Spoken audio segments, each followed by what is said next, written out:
Quando peguei minha nora na minha própria cama vasculhando meu cofre, e ela olhou nos meus olhos com um desprezo que me deu arrepios e disse friamente que eu nem devia estar viva. Ela não sabia que eu tinha descoberto que estava roubando minha aposentadoria há 3 anos para bancar a vida de luxo dela, falsificando minha assinatura e até mesmo me dopando com remédios controlados para me deixar confusa. Meu nome é Conceição Santos, tenho 68 anos, sou viúva há 5 anos e durante 43 anos de casamento abençoado construí um patrimônio honesto junto com meu querido esposo Roberto.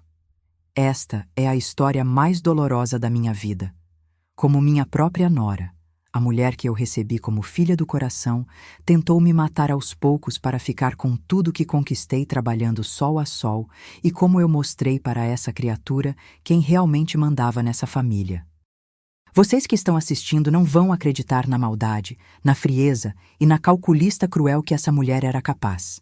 Se você é sogra e já passou por situação parecida com nora interesseira, deixa o like neste vídeo porque preciso saber que não estou sozinha nessa luta de mães e avós brasileiras. O que descobri sobre essa peste foi muito além do que qualquer mãe, por mais experiente que seja, poderia imaginar sobre a mulher que dormia na cama do próprio filho. Antes de continuar essa história que ainda me dá arrepios, deixa eu me apresentar direito para vocês. Sempre fui uma mulher trabalhadora, dessas que não conhece preguiça. Comecei a trabalhar aos 14 anos como costureira numa oficina de fundo de quintal, no bairro onde cresci, na zona leste de São Paulo. Minha mãe, Dona Antônia, que Deus a tenha, sempre me ensinou que mulher tem que ter profissão, tem que se virar na vida. Conceição, ela dizia, marido é companhia, mas o trabalho é que dá dignidade. Me casei com meu Roberto aos 21 anos, numa cerimônia simples na igreja do bairro, mas foi o dia mais feliz da minha vida. Roberto era mecânico, homem honesto, trabalhador, daqueles que chegavam em casa sujos de graxa, mas com o coração limpo e o caráter ilibado. Juntos criamos 3 filhos maravilhosos que são o orgulho da minha vida. Pedro, o mais velho, que hoje tem 45 anos e é contador, Marina, de 42, que é advogada, e Carlos, meu caçula querido de 35 anos, vendedor de uma empresa de materiais de construção. Sempre demos educação, carinho, valores sólidos e, principalmente, exemplo de trabalho honesto para nossos filhos. Nunca fomos ricos, mas nunca faltou nada na nossa mesa. Eu costurava para fora até tarde da noite na minha máquina Singer, que ainda tenho até hoje, fazendo roupa para as madames do bairro, enquanto Roberto trabalhava das 7 da manhã às 5 da tarde na oficina mecânica. Nossa casa, um sobrado de 3 quartos no bairro São Cristóvão, foi o sonho da nossa vida. Compramos com muito sacrifício, prestação por prestação, cada tijolo custou suor e economia. Roberto chegava em casa e ainda fazia pequenos reparos, pintava a parede, consertava encanamento. Eu cuidava do jardim, da limpeza, da decoração. Era nossa casa, nosso cantinho, o lugar onde criamos nossa família com amor e dignidade. Quando os filhos cresceram e casaram, Pedro com a Carla, Marina com o Rodrigo, a casa ficou grande para nós dois. Mas Roberto sempre dizia: Conceição, essa casa é para receber os netinhos, para os filhos voltarem quando quiserem, para a família se reunir. E realmente era assim. Todo domingo nossa mesa recebia a família toda. Eu fazia aquela lasanha que todo mundo adora, Roberto contava histórias para as crianças. Foram anos de muita felicidade, até que Deus quis levar meu Roberto. Infarto fulminante aos 68 anos, no meio da noite. Uma dor no peito e em 5 minutos ele se foi para os braços do Senhor. Foi a dor mais profunda que já senti na vida. 43 anos de casamento feliz, de companheirismo verdadeiro, de construir tudo junto. Mas meu Roberto, homem prevenido que sempre foi, deixou tudo organizadinho para mim. A casa quitada em meu nome, a aposentadoria dele que automaticamente virou pensão para mim. Minha própria aposentadoria como costureira autônoma, que consegui depois de muito correr atrás. E ainda nossa poupança de R$ 150 mil, que juntamos centavo por centavo durante a vida inteira. Pensei que ia viver meus últimos anos em paz, cuidando dos meus 5 netinhos queridos, Lucas e Gustavo do Pedro, Amanda e Rafael da Marina, e a pequena Isabela do Carlos, recebendo minha família para almoçar aos domingos, como sempre fizemos, vivendo a velhice tranquila que meu Roberto e eu sonhávamos dividir juntos, mas que Deus quis que eu vivesse sozinha. Foi nessa fase da minha vida, ainda enlutada, mas tentando seguir em frente, que meu filho Carlos conheceu aquela cobra venenosa que quase destruiu nossa família. Fernanda apareceu na vida dele como uma princesinha frágil e indefesa de 28 anos, toda delicada, toda cheia de frescura e lágrima fácil, sempre fazendo drama para conseguir o que queria. Lembro até hoje do dia que Carlos me trouxe ela para conhecer. Era uma tarde de sábado, e eu estava no quintal regando minhas plantas quando ele chegou com uma menina loira, toda produzida, com unha postiça, cílios postiços, roupas caras. "Mãe", disse o Carlos todo empolgado, "essa é a Fernanda, a mulher da minha vida." No começo, confesso que achei que tinha ganhado uma filha. Finalmente, meu caçula, que já estava com 30 anos e nunca tinha namorado sério, parecia ter encontrado alguém para se acertar na vida. Como mãe que ama seus filhos acima de tudo, recebi ela de braços abertos na nossa família. Fiz questão de conhecer os pais dela, que, segundo ela, moravam no interior e eram pessoas simples. Organizei um chá de panela lindo no salão da igreja quando eles ficaram noivos. Comprei presente caro para ela. Tratei como a filha que nunca tive. Como mãe, eu queria que meu filho fosse feliz, e se ele escolheu essa menina para dividir a vida dele, eu ia apoiar e amar ela como família. Que idiota eu fui!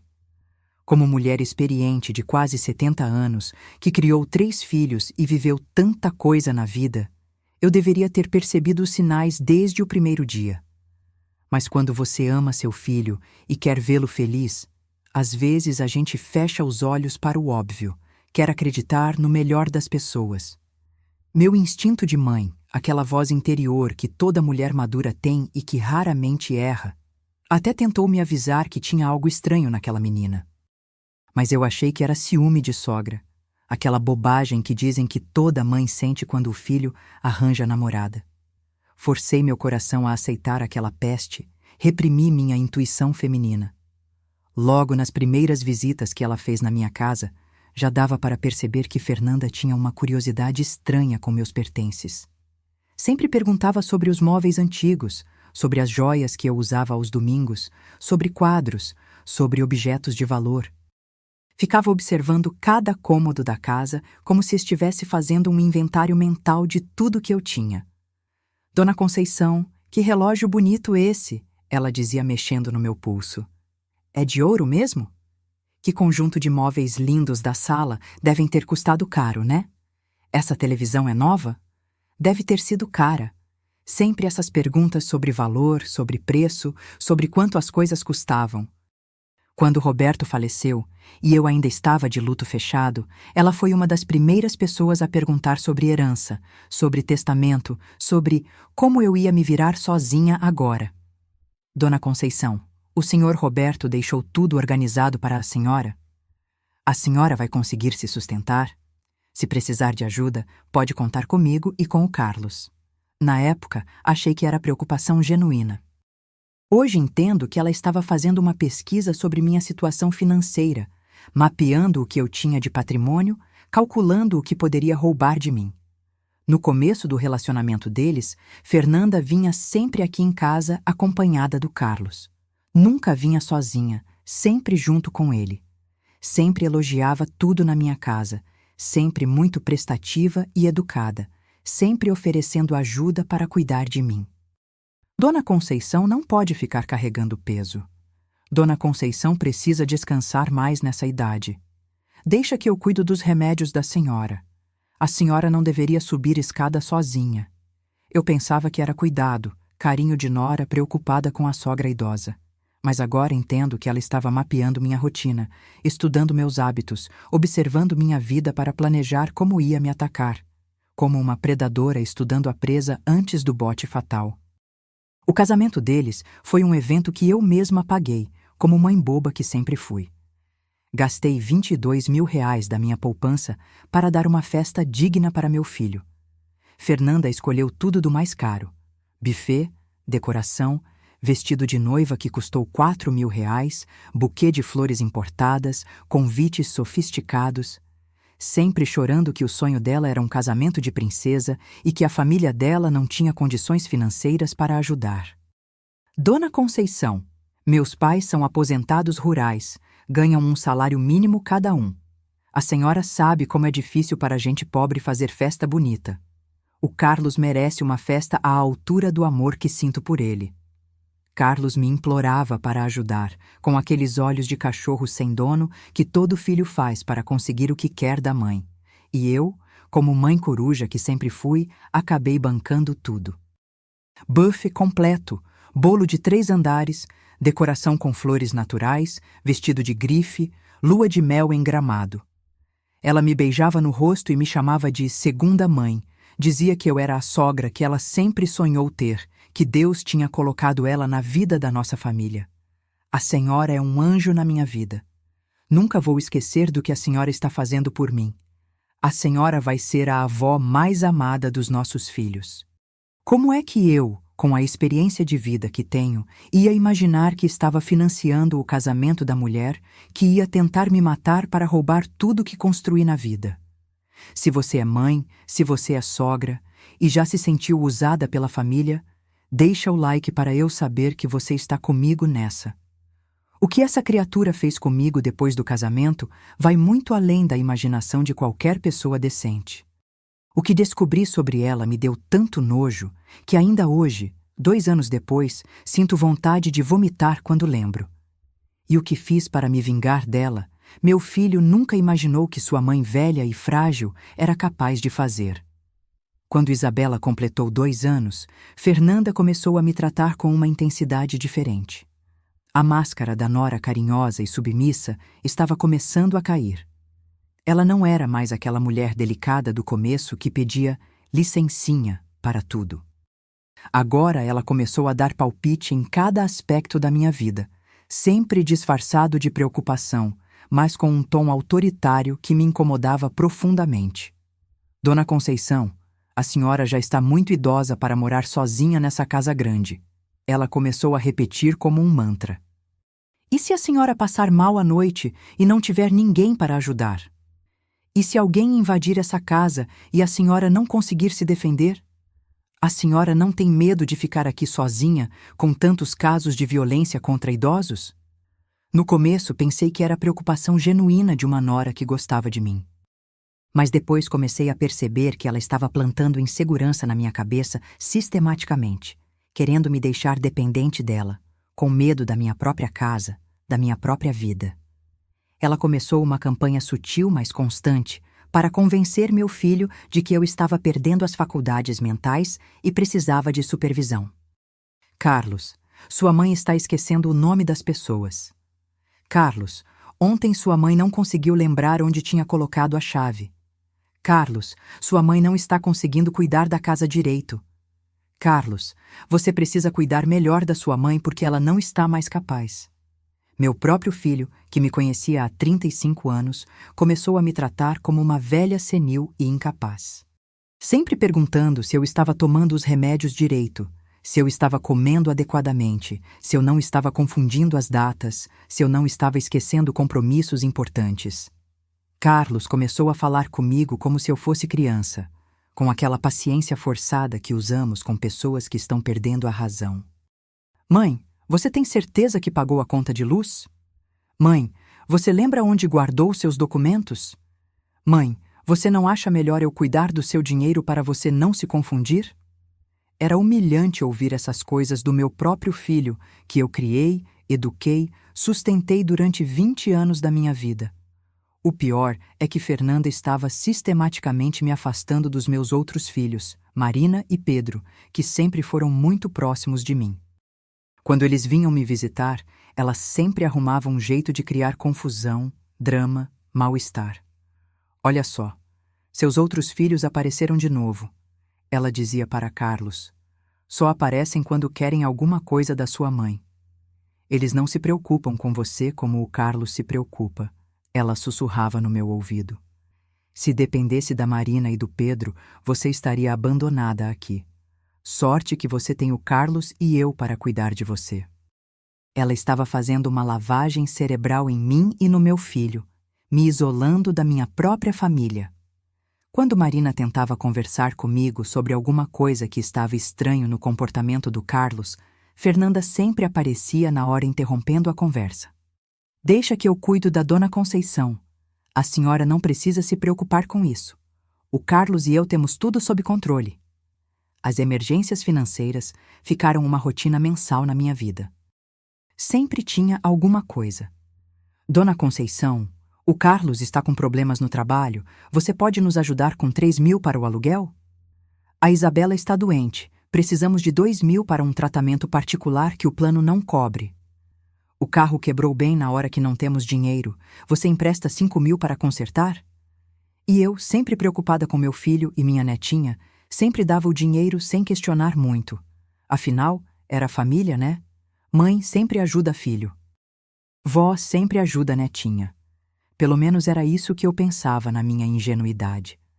Mas o que mais me machucava profundamente era ver como ela estava transformando meu Carlos numa pessoa que eu não reconhecia. Meu filho, que sempre foi carinhoso e atencioso comigo, que me ligava todos os dias só para saber como eu estava, que vinha me visitar pelo menos 3 vezes por semana, começou a ficar distante e frio. Ele não vinha mais me visitar sozinho para termos nossas conversas de mãe e filho. Sempre vinha acompanhado dela, e quando estava aqui, ela dominava toda a conversa. Não me telefonava mais todos os dias como sempre fez desde que saiu de casa. Quando ligava, era só rapidinho, e sempre com ela do lado, ditando o que ele tinha que falar. Parecia que ela tinha construído uma parede entre mim e meu próprio filho, meu caçula querido que sempre foi mais apegado a mim. Carlos estava se transformando numa marionete nas mãos dela, repetindo tudo o que ela dizia, concordando com todas as opiniões dela, me tratando do jeito que ela queria que ele me tratasse. Fernanda começou a se intrometer nas decisões sobre a minha casa, sobre a minha vida, sobre as minhas escolhas pessoais. Essa casa está muito grande para a senhora, não acha? Por que a senhora não vende e compra um apartamento menor, mais prático? Com esse dinheiro da venda, a senhora poderia investir e ter uma renda melhor. A senhora está gastando dinheiro demais com manutenção dessa casa antiga. Ela sempre falava como se fosse para o meu bem, como se estivesse genuinamente preocupada com o meu futuro. Mas eu sentia que havia algo sinistro por trás daquelas sugestões, como se ela estivesse planejando alguma coisa que eu não conseguia entender completamente. Um dia que nunca vou esquecer, ela chegou na minha casa com uma pasta cheia de papéis e disse com aquele sorrisinho falso: Dona Conceição, trouxe uns documentos importantes para a senhora assinar. É para facilitar as coisas caso a senhora precise de ajuda financeira ou tenha alguma emergência. Eram procurações amplas e gerais, documentos de transferência de contas bancárias, autorizações para movimentação financeira, até mesmo papéis para incluir ela como beneficiária dos meus bens. É só para emergência mesmo, ela insistia. Se a senhora passar mal e não conseguir ir ao banco, eu posso resolver tudo para a senhora sem burocracia. Graças a Deus, algo muito forte dentro de mim gritou que aquilo não estava certo. Meu instinto de mulher experiente que viveu tanto na vida me alertou que aqueles papéis eram perigosos. Fernanda, preciso mostrar isso para a Marina antes de assinar qualquer coisa, eu disse. A cara que ela fez naquele momento deveria ter me alertado para tudo que estava por vir. Mas Fernanda não desistiu facilmente daqueles documentos. Ela voltou várias vezes insistindo, sempre com uma história diferente sobre por que era urgente eu assinar aquilo. E começou a trazer outras pessoas para me pressionar e convencer. Um dia, apareceu com um advogado que ela disse que conhecia. Um homem de uns 40 anos, bem vestido, que falava bonito, mas que alguma coisa em mim dizia que não era confiável. Dona Conceição, ele disse, a senhora precisa se planejar para o futuro. É prudente ter alguém de confiança para ajudar com questões financeiras. Depois foi uma amiga que ela disse que trabalhava no banco, uma mulher que teoricamente entendia de investimentos e finanças. Dona Conceição, pessoas da sua idade precisam de ajuda para gerenciar patrimônio, ela dizia. É muito comum delegar essas responsabilidades para alguém mais jovem e preparado. Por último, ela trouxe até mesmo uma mulher que se apresentou como assistente social especializada em cuidados com idosos. Dona Conceição, vejo muitos casos de pessoas da sua idade que ficam vulneráveis por não terem suporte adequado. Ela falava com cara de sinceridade. Mas eu sentia que tinha algo forçado naquilo tudo. Todos eles diziam a mesma coisa, que eu precisava me planejar, que era normal transferir responsabilidades, que era prudente ter alguém para me ajudar. Hoje entendo que eram todos cúmplices dela, pessoas que ela pagava para me convencer a assinar aqueles documentos malditos. Fernanda também começou a controlar e monitorar todas as minhas idas ao banco. Dona Conceição, para que a senhora vai ao banco sozinha? É perigoso. Deixa que eu vou junto com a senhora, 2 é melhor que uma. É muito arriscado uma senhora da sua idade andar sozinha com dinheiro na bolsa. Sempre oferecendo para me acompanhar, sempre querendo saber exatamente quanto eu estava movimentando, sempre perguntando sobre minhas contas, sobre meus investimentos, sobre quanto dinheiro eu tinha disponível. Ela queria ter controle total sobre minha vida financeira. As visitas dela na minha casa ficaram mais frequentes e mais longas. Ela chegava de manhã e só ia embora no final da tarde. Sempre trazia a Isabela para brincar comigo, que era a parte boa, porque eu amo minha netinha. Mas eu percebia que enquanto a menina brincava, ela ficava circulando pela casa, mexendo em gavetas, observando tudo, vasculhando coisas. Várias vezes a peguei em cômodos onde ela não tinha motivo para estar. Uma vez no meu quarto, mexendo na cômoda onde eu guardava documentos importantes. Estava procurando uma toalha para limpar algo que a Isabela derrubou aqui no quarto. Foi a desculpa esfarrapada que ela deu. Outra vez a encontrei no escritório do Roberto mexendo nas gavetas da escrivaninha onde ele guardava papéis importantes do tempo que estava vivo. A Isabela jogou uma bola aqui e veio parar atrás da mesa, ela disse, mas não tinha bola nenhuma no quarto. Meu instinto de mulher experiente, que passou por tanta coisa na vida, estava gritando dentro de mim que alguma coisa muito errada estava acontecendo. Mas eu tentava abafar esses pensamentos porque não queria acreditar que a mãe da minha netinha, a esposa do meu filho, fosse capaz de me fazer mal. Foi nessa época que comecei a notar pequenas coisas sumindo de casa. Primeiro foi meu anel de formatura, que sempre ficava na penteadeira do quarto. Depois sumiu um brinco de ouro que era a herança da minha mãe. Uma estatuinha de porcelana que Roberto tinha me dado de aniversário desapareceu da estante da sala. Quando eu perguntava sobre alguma coisa que não encontrava, Fernanda sempre tinha uma explicação que parecia razoável. A senhora deve ter guardado em outro lugar e esqueceu onde. Com a idade, a memória fica meio confusa mesmo, é normal. Deixa que eu ajudo a senhora a procurar. Às vezes está num lugar que a gente não lembra. Mas as coisas nunca apareciam, e eu comecei a ficar com medo de estar mesmo perdendo a memória, de estar ficando confusa, como ela sempre insinuava. Será que eu realmente estava esquecendo onde guardava minhas coisas? Será que estava na hora de aceitar que precisava de ajuda mesmo? Fernanda começou a me questionar e criticar cada gasto que eu fazia, como se ela fosse minha mãe e eu fosse uma criança irresponsável. Para que a senhora comprou esse remédio caro, sendo que tem similar mais barato? Não era melhor economizar esse dinheiro ao invés de gastar com bobeira? A senhora está gastando demais com o supermercado. Uma pessoa só não precisa de tanta coisa. Na minha própria casa, que eu construí com meu suor e do meu marido, eu estava me sentindo vigiada, julgada, controlada por essa mulher.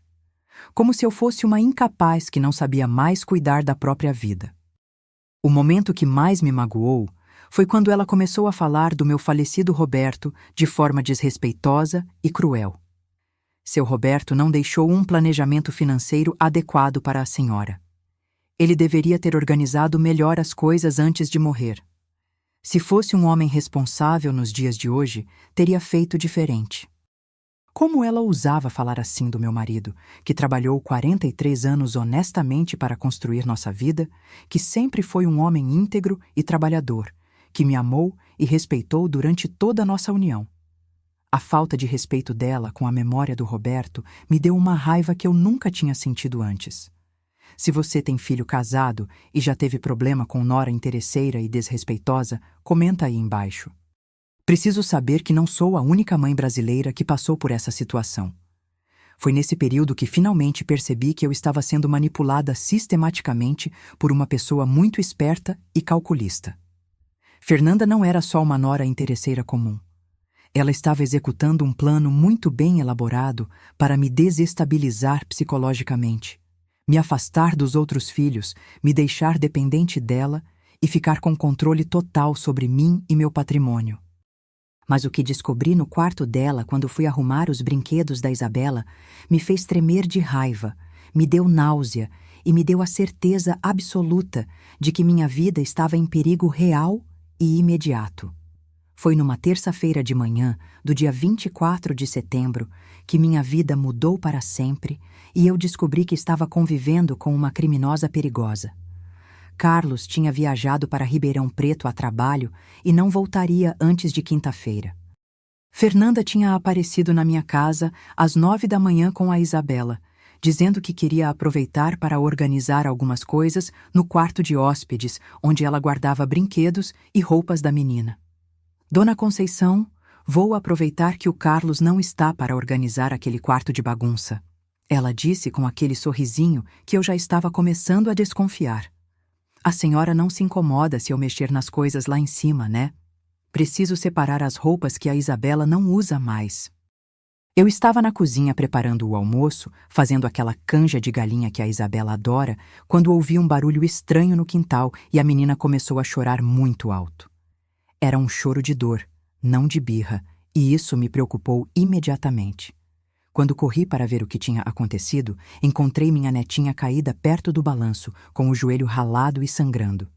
A criança tinha tropeçado numa pedra e caído no chão de cimento. Imediatamente peguei ela no colo e levei para dentro para limpar o machucado e fazer um curativo adequado. Enquanto eu cuidava da Isabela na sala, consolando ela e limpando o ferimento com cuidado, ouvi passos no andar de cima e uma voz como se Fernanda estivesse falando no telefone. Parecia uma conversa baixa, sussurrada, mas eu conseguia ouvir o tom da voz dela, mesmo sem entender as palavras.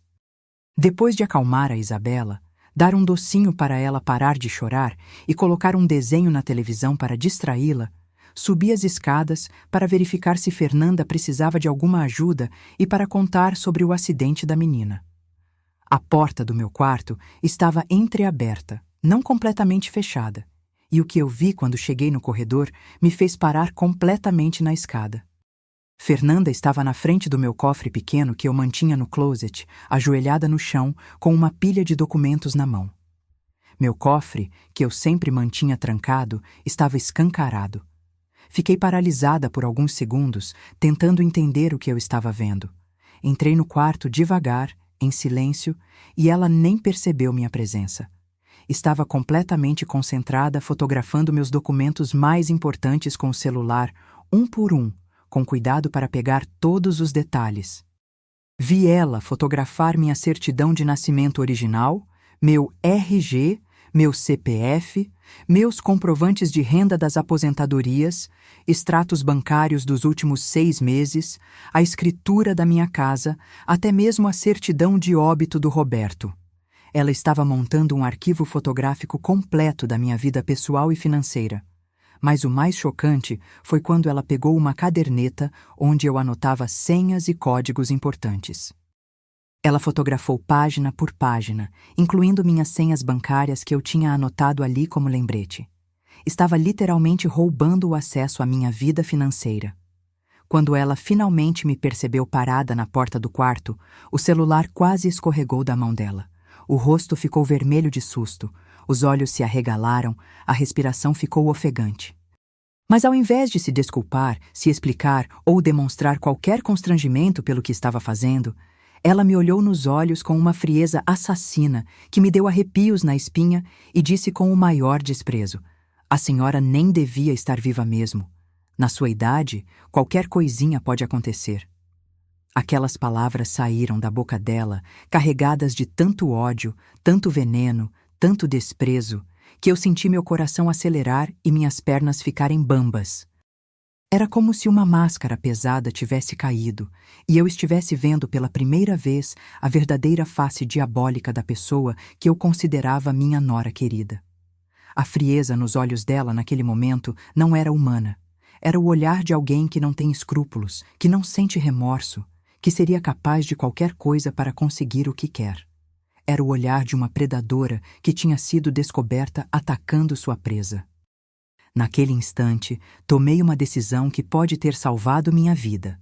Bloqueei a passagem da porta do quarto com meu corpo e disse com a voz mais firme que consegui: "Você não vai sair daí até me explicar direitinho o que está fazendo com os meus documentos pessoais. E não me venha com mentira, porque eu vi tudo o que você fez." Foi nesse momento que ela mostrou quem realmente era por baixo daquela fachada de nora carinhosa. "Sai da frente, velha caduca!"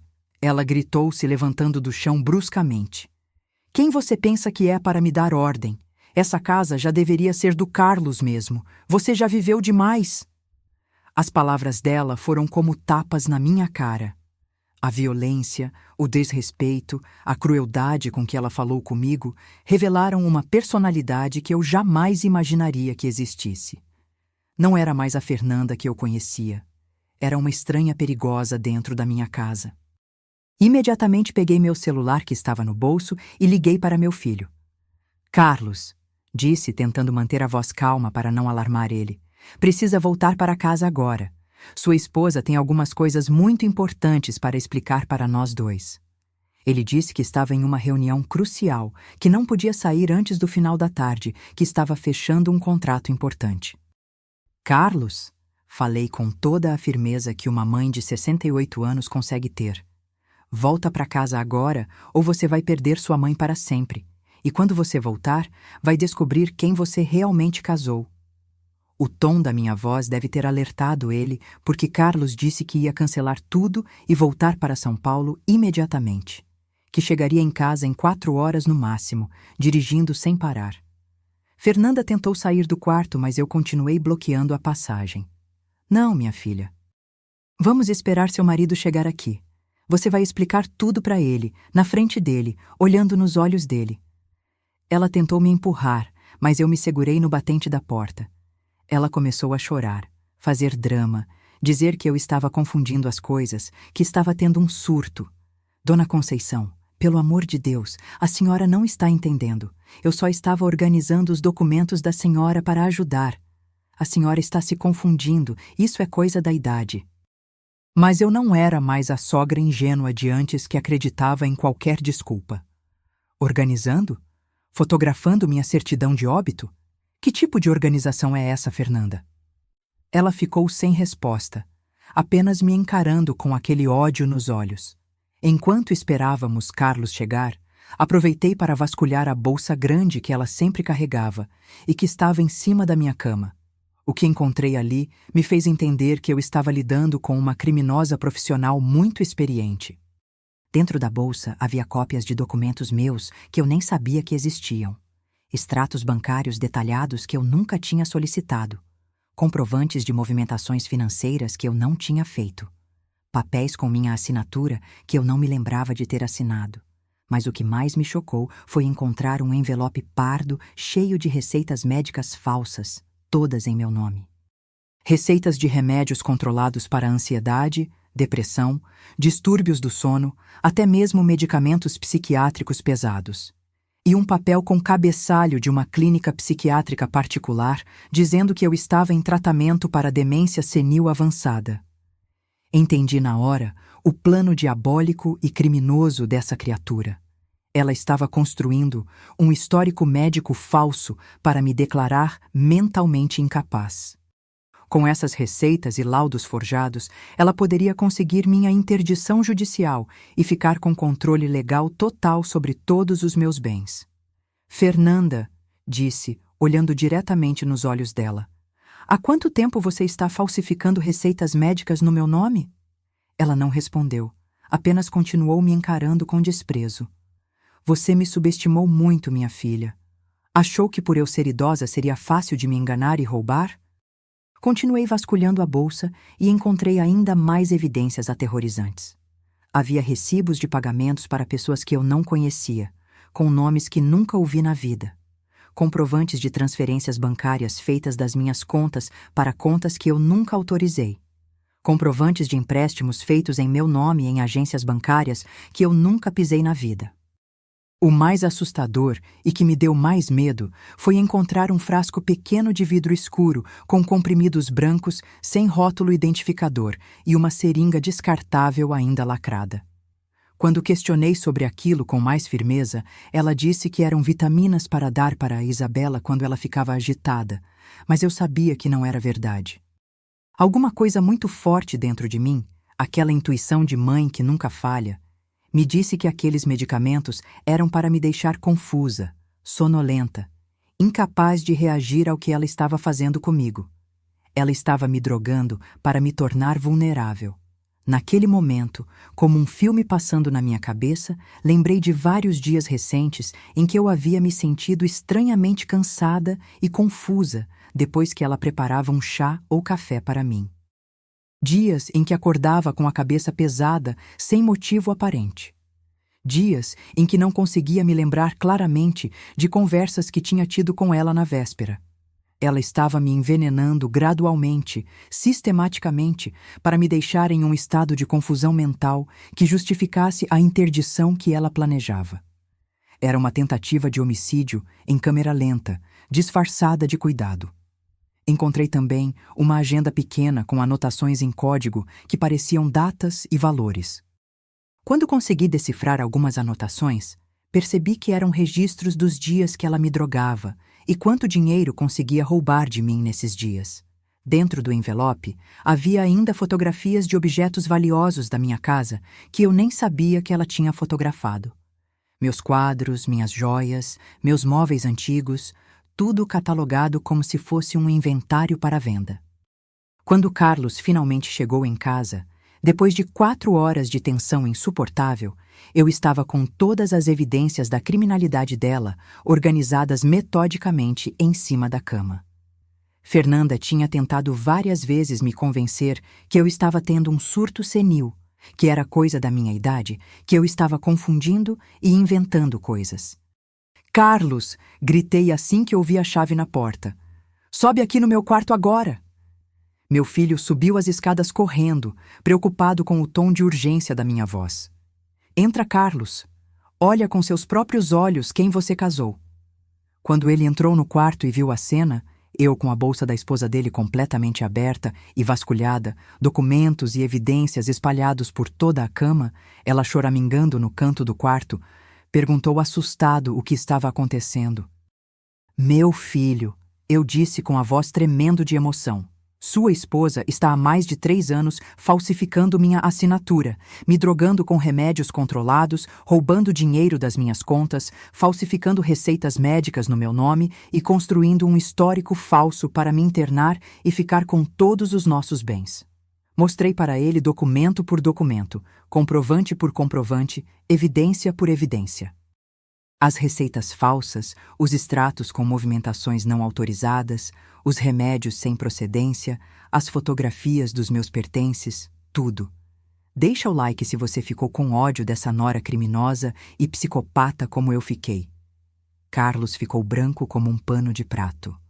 O rosto dele perdeu toda a cor. As mãos começaram a tremer. A voz saiu embargada. Olhou para a esposa esperando que ela negasse tudo categoricamente, que explicasse de alguma forma lógica, que provasse que sua mãe estava enganada. Mas Fernanda percebeu que tinha sido descoberta completamente e que não havia mais como mentir ou enganar. Fez o que sempre fazia quando era confrontada. Virou vítima e começou um drama digno de novela. Carlos, Sua mãe está tendo alucinações graves. Ela está me acusando de coisas absurdas. Ela precisa de ajuda médica urgente. Mas agora, ela estava lidando comigo, Conceição Santos, não mais com a sogra bobinha que dava dinheiro sempre que pediam. A mulher que criou 3 filhos trabalhando de sol a sol, que construiu um patrimônio honesto com seu marido, que sobreviveu à morte do grande amor da sua vida. Fernanda havia acordado a fera que dormia dentro de mim.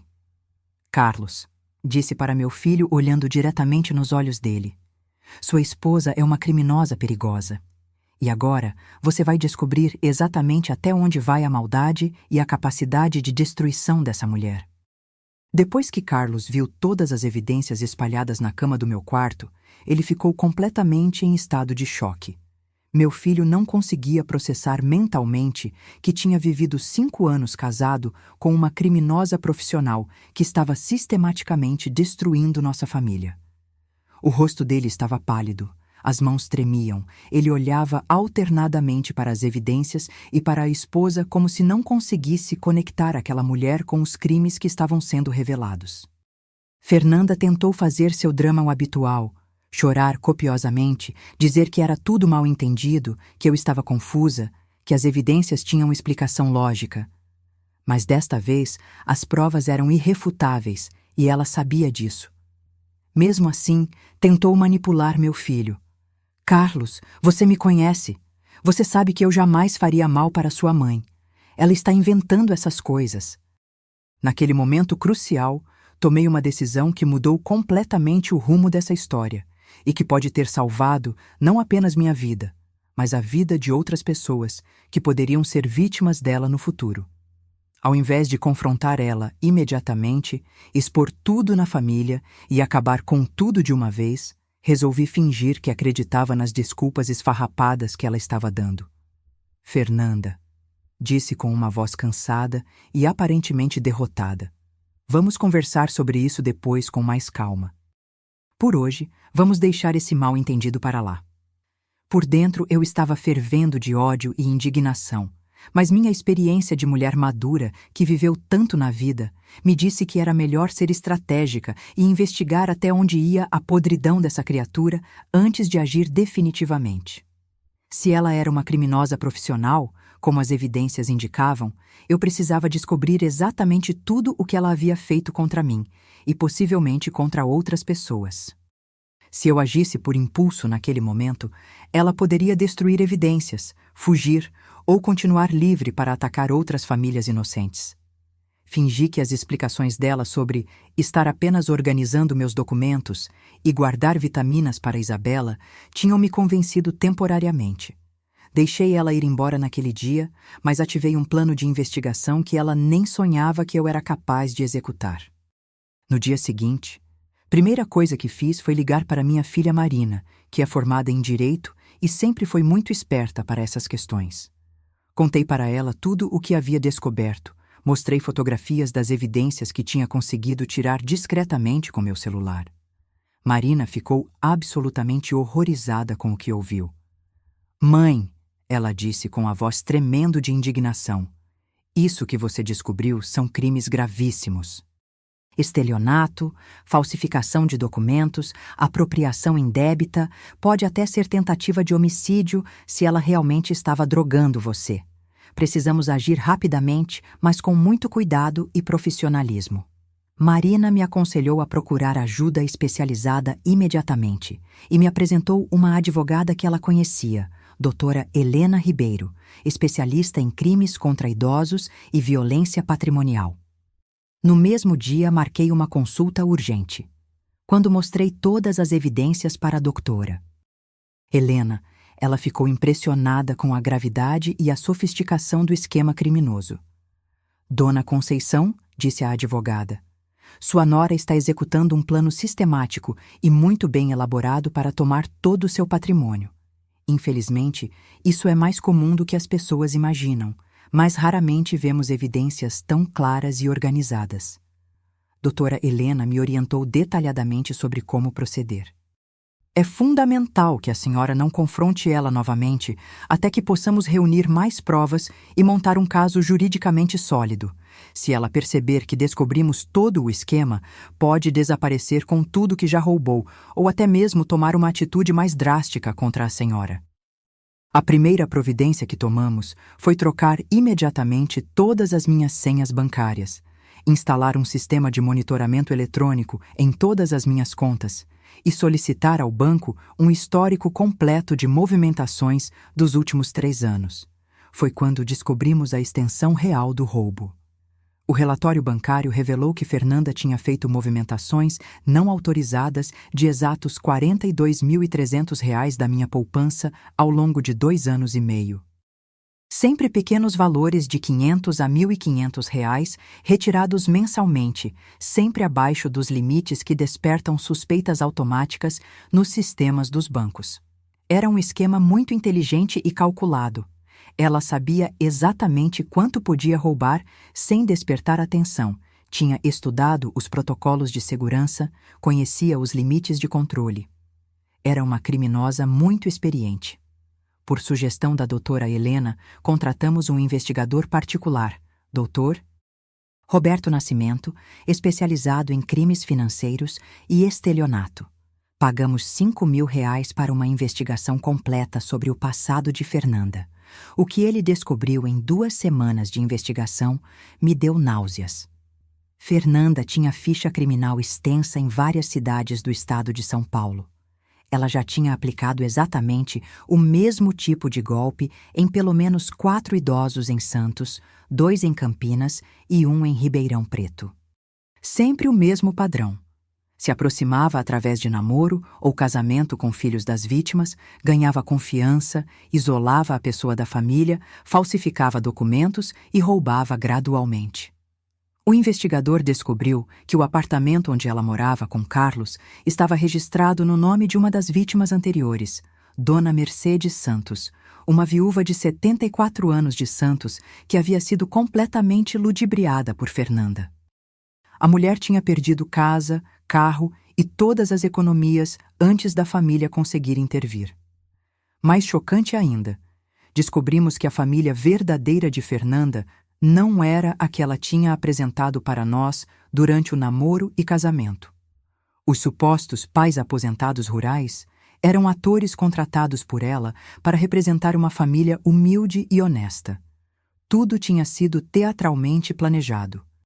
O nome verdadeiro dela era Sandra Regina Alves, tinha 31 anos, não 28 como sempre declarou, e já tinha 3 passagens pela polícia por estelionato, falsificação de documentos e apropriação indébita.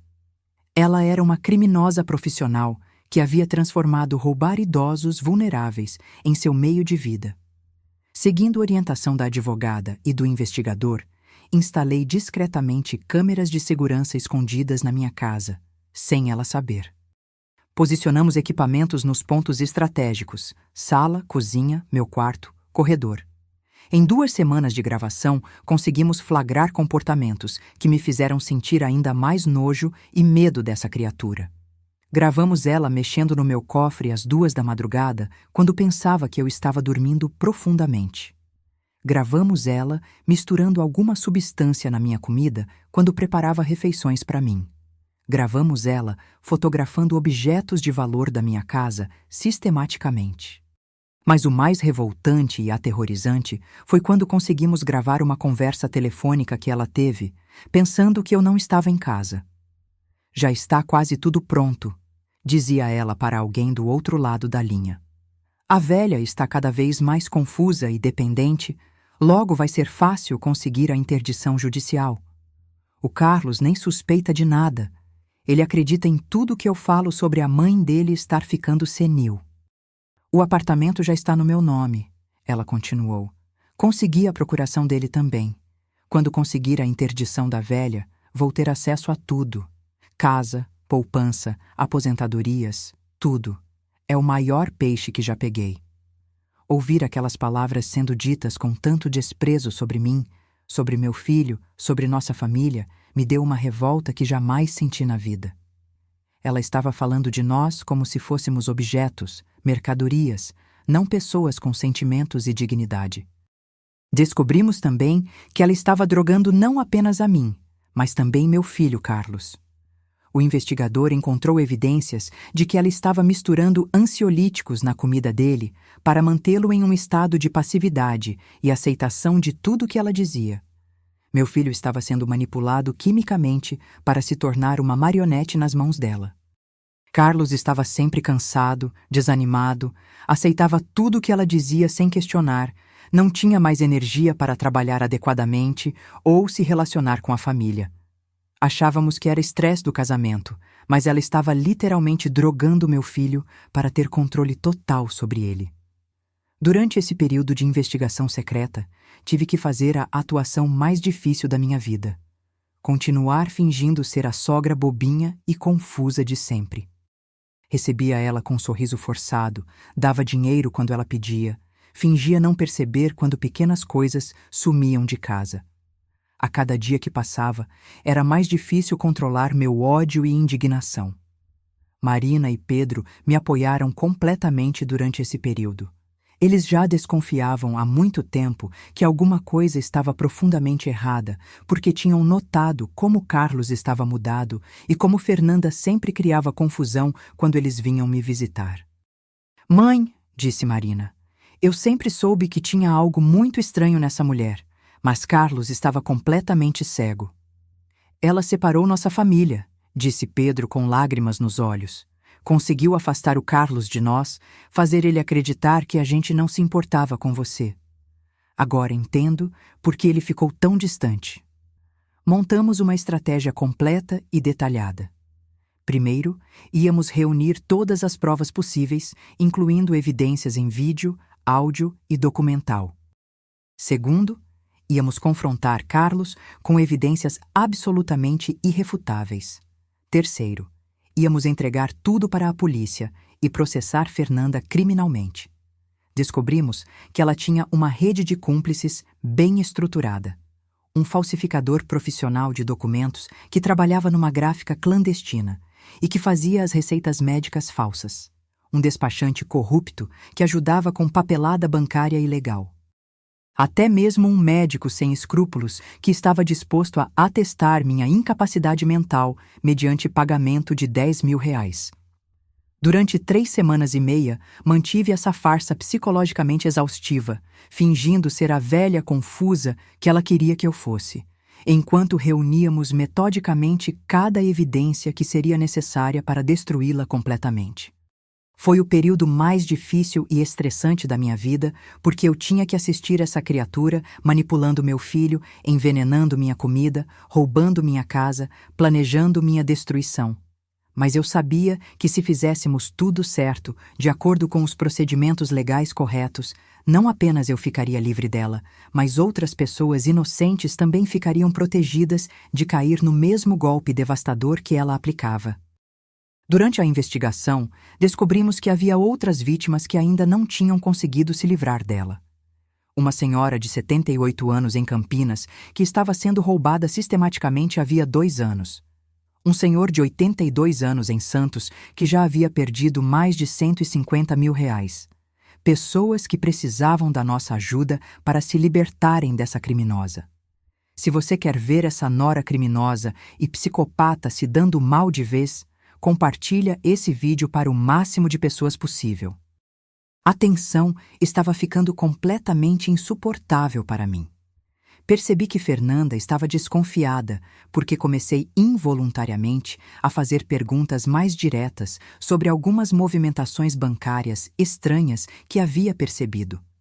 "Dona Conceição, a senhora está mais atenta às coisas financeiras ultimamente", ela disse um dia com aquele sorriso falso que me dava arrepios na espinha.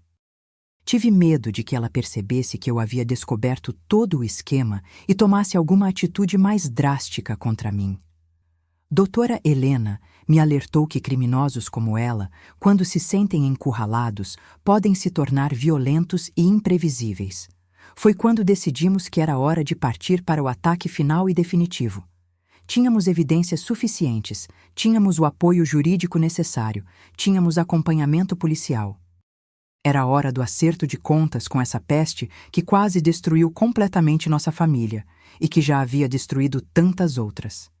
Chegou a hora de mostrar para essa criminosa que ela havia escolhido a vítima errada para atacar.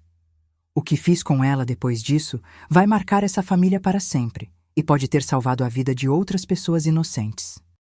No domingo, 15 de outubro de 2023, às 14h, 3 semanas e meia após descobrir toda a verdade sobre a criminosa que havia infiltrado em nossa família, organizei um almoço que mudaria nossas vidas para sempre. Era hora de expor completamente Sandra Regina, que ainda se fazia passar por Fernanda, e libertar minha família das garras dessa predadora perigosa. Convidei Carlos, Marina, Pedro e todos os meus netinhos queridos. Disse que queria fazer um anúncio muito importante e que precisava de toda a família reunida para ouvir. Preparei um almoço especial com todos os pratos que meus filhos gostam: lasanha da vovó, farofa de bacon, salada de maionese e aquele pudim de leite condensado que sempre faço nos domingos. Fernanda veio toda produzida e arrumada, tentando bancar a nora perfeita, como sempre fazia quando tinha plateia. Usava um vestido branco que eu mesma tinha comprado para ela, brincos de ouro que eram presente meu, e até mesmo o perfume caro que custei para ela no Dia das Mães. Ela trouxe flores para mim, daquelas artificiais baratas de mercado, mas fez questão de entregar na frente de todos com aquele teatro que ela sabia fazer tão bem. Para a sogra mais querida e especial do mundo, disse ela com aquele sorriso falso que eu já conhecia perfeitamente, beijando meu rosto com exagero. A senhora é tão importante para a nossa família, Dona Conceição. Não sabemos o que seria de nós sem a senhora. Durante todo o almoço, deixei ela ficar completamente à vontade, falar bastante, se exibir para meus outros filhos, como sempre gostava de fazer. Ela adorava fazer comentários sutis sobre como eu estava mais esquecida ultimamente, como ela se preocupava muito comigo, como era difícil e trabalhoso cuidar de idosos, sempre se colocando como a nora dedicada e sacrificada. Vocês não sabem o trabalho que dá cuidar da Dona Conceição, ela dizia para Marina e Pedro. Ela esquece de tomar remédio, esquece onde põe as coisas, às vezes fica confusa. Sorte que ela tem o Carlos e eu para olhar por ela. Cada palavra venenosa que saía da boca dela estava sendo gravada pela câmera que eu havia instalado estrategicamente na sala de jantar. Depois da sobremesa, quando todos estavam relaxados e conversando, pedi para todos se sentarem confortavelmente na sala porque eu tinha algo extremamente importante para compartilhar com a família. Meus filhos queridos, comecei com a voz firme. Descobri algo muito sério sobre nossa Fernanda que todos vocês precisam saber imediatamente. O sorriso dela começou a amarelar quando percebeu o tom solene da minha voz. Vi seus olhos se movimentando nervosamente, como se estivesse calculando se deveria tentar sair dali ou continuar fingindo normalidade. Liguei a televisão grande da sala, conectei meu celular e comecei a passar as gravações em vídeo que havia feito durante as semanas de investigação. Primeiro, a filmagem dela mexendo secretamente no meu cofre às 2 da madrugada, quando pensava que eu estava dormindo profundamente. Depois, as gravações dela misturando substâncias estranhas na minha comida. Em seguida, ela fotografando sistematicamente objetos de valor da minha casa. O silêncio na sala era pesado e mortal. Carlos estava ficando branco como um lençol. Marina e Pedro estavam com os olhos arregalados, boquiabertos. As crianças não entendiam exatamente o que estava acontecendo, mas sentiam a tensão elétrica no ar e ficaram quietinhas. Por último, toquei a gravação da conversa telefônica mais comprometedora. A velha está cada vez mais confusa, logo vai ser fácil conseguir a interdição. O Carlos nem suspeita de nada, ele acredita em tudo que eu falo sobre a mãe dele estar ficando senil. Isso não é nada do que vocês estão pensando. Fernanda gaguejou, tentando se explicar, mas sua voz estava visivelmente tremendo. Dona Conceição está confundindo as coisas. Isso deve ter sido editado, manipulado. Não foi isso que aconteceu de verdade. Foi quando me levantei calmamente e comecei a colocar todas as evidências físicas em cima da mesa de centro da sala, metodicamente, como uma promotora apresentando provas em tribunal. Os documentos falsificados com minha assinatura, os extratos bancários detalhados com saques não autorizados, as receitas médicas forjadas, os frascos de medicamentos que ela usava para me drogar, as fotografias dos meus bens que ela havia catalogado secretamente. Carlos, disse olhando diretamente nos olhos do meu filho, a mulher com quem você está casado há 5 anos não é quem você pensa que é. O nome verdadeiro dela é Sandra Regina Alves. Ela tem 31 anos, não 28, como sempre mentiu, já aplicou o mesmo golpe criminoso em pelo menos 7 famílias diferentes e roubou exatos R$ 42.300 das minhas contas bancárias. Peguei o relatório detalhado do investigador particular e comecei a ler em voz alta. Sandra Regina Alves, nascida em 15 de março de 1992, já condenada criminalmente por estelionato em Santos, Campinas e Ribeirão Preto. Especialista em crimes patrimoniais contra idosos vulneráveis. Modus operandi: aproximação através de relacionamento amoroso com familiares das vítimas, isolamento social da vítima, falsificação de documentos, apropriação gradual de patrimônio. A família que ela apresentou para vocês durante o namoro eram atores contratados, continuei. Os supostos pais aposentados rurais não existem. O apartamento onde vocês moram está registrado no nome de uma vítima anterior, Dona Mercedes Santos, de 74 anos, que perdeu tudo para essa criminosa. Fernanda, percebendo que não havia mais como mentir ou enganar, que havia sido completamente descoberta e exposta, decidiu mostrar sua verdadeira personalidade sinistra. A máscara da nora carinhosa caiu definitivamente. Vocês não sabem de nada, ela gritou se levantando bruscamente. Essa velha estava cheia de dinheiro parado, enquanto pessoas jovens como eu não têm oportunidade nenhuma na vida. Ela nem ia sentir falta desse dinheiro. Todo mundo sabe que idosos são inúteis mesmo, continuou com ódio puro. Ficam aí ocupando espaço, gastando recursos, quando poderiam estar ajudando quem realmente precisa. Eu merecia esse dinheiro muito mais que ela. Foi quando Carlos finalmente conseguiu falar, com a voz embargada de dor, decepção e revolta. Como você pôde fazer isso com a minha mãe? Como você conseguiu mentir para mim durante 5 anos inteiros? Como você conseguiu fingir que me amava só para roubar minha família? A resposta que ela deu foi ainda mais cruel e revelou completamente sua natureza psicopática. Seu filho, disse com desprezo total. Você sempre foi um idiota completamente manipulável. Fácil de controlar, fácil de enganar. Achava que ia ficar rico casando comigo? A verdade é que você nunca foi nada além de um meio conveniente para eu chegar no dinheiro da sua mãe rica. Você é um fracassado que ganha uma mixaria como vendedor. Ela continuou destroçando meu filho. Eu merecia muito mais que essa vida medíocre que você me oferecia. Pelo menos, sua mãe tinha patrimônio real para compensar sua incompetência. Nesse momento exato, liguei para a doutora Helena, que estava esperando minha ligação há 15 minutos. Doutora, pode chamar a polícia e trazer o mandado. Temos a confissão completa da criminosa, tudo gravado com testemunhas presentes. A advogada já estava com um mandado de busca e apreensão assinado pelo juiz e a Polícia Civil, chegou em menos de 10 minutos. 2 delegados, uma escrivã e 4 agentes entraram na minha casa para efetuar a prisão. Quando os policiais entraram na sala e se identificaram, Fernanda tentou correr desesperadamente para a cozinha, provavelmente para tentar escapar pelo quintal. Mas não teve chance alguma. Foi cercada e imobilizada imediatamente. Sandra Regina Alves, disse o delegado, você está presa por estelionato, falsificação de documentos, apropriação indébita e tentativa de homicídio por envenenamento. Você tem o direito de permanecer calada. Tudo o que disser pode e será usado contra você no tribunal. Durante a prisão, ela ainda tentou fazer drama e se fazer de vítima.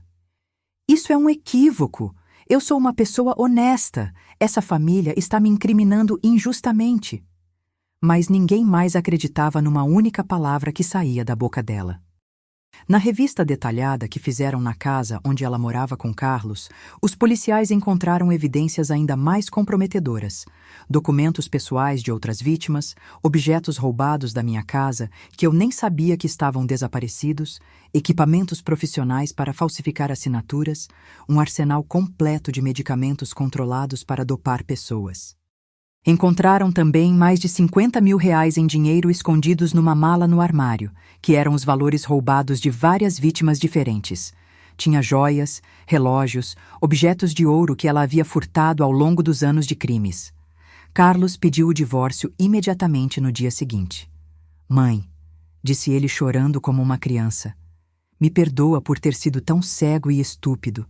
Me perdoa por não ter protegido você dessa criminosa. Me perdoa por ter duvidado de você e acreditado nas mentiras dela. Ver meu filho descobrindo que havia sido usado, manipulado e enganado durante 5 anos da vida dele foi uma das coisas mais dolorosas que já presenciei como mãe. Mas eu sabia que era necessário para libertar nossa família definitivamente dessa predadora perigosa." A investigação policial mais ampla revelou que Sandra havia roubado cumulativamente mais de R$ 300 mil de suas vítimas anteriores durante uma carreira criminosa de quase 10 anos. Comigo, ela conseguiu roubar R$ 42.300 antes de ser descoberta e presa. Mas com as evidências sólidas que reunimos, conseguimos rastrear todo o dinheiro e recuperar cada centavo. Isabela, minha netinha do coração, ficou sob minha guarda permanente enquanto as questões legais eram resolvidas. Descobrimos através de exame de DNA que ela nem era filha biológica do Carlos. Era fruto de outro relacionamento paralelo que Sandra mantinha. Mas Carlos, homem de coração generoso que sempre foi, decidiu continuar cuidando da criança porque já amava ela como filha verdadeira. "Mãe", disse Carlos, "a Isabela não tem culpa dos crimes da mãe biológica.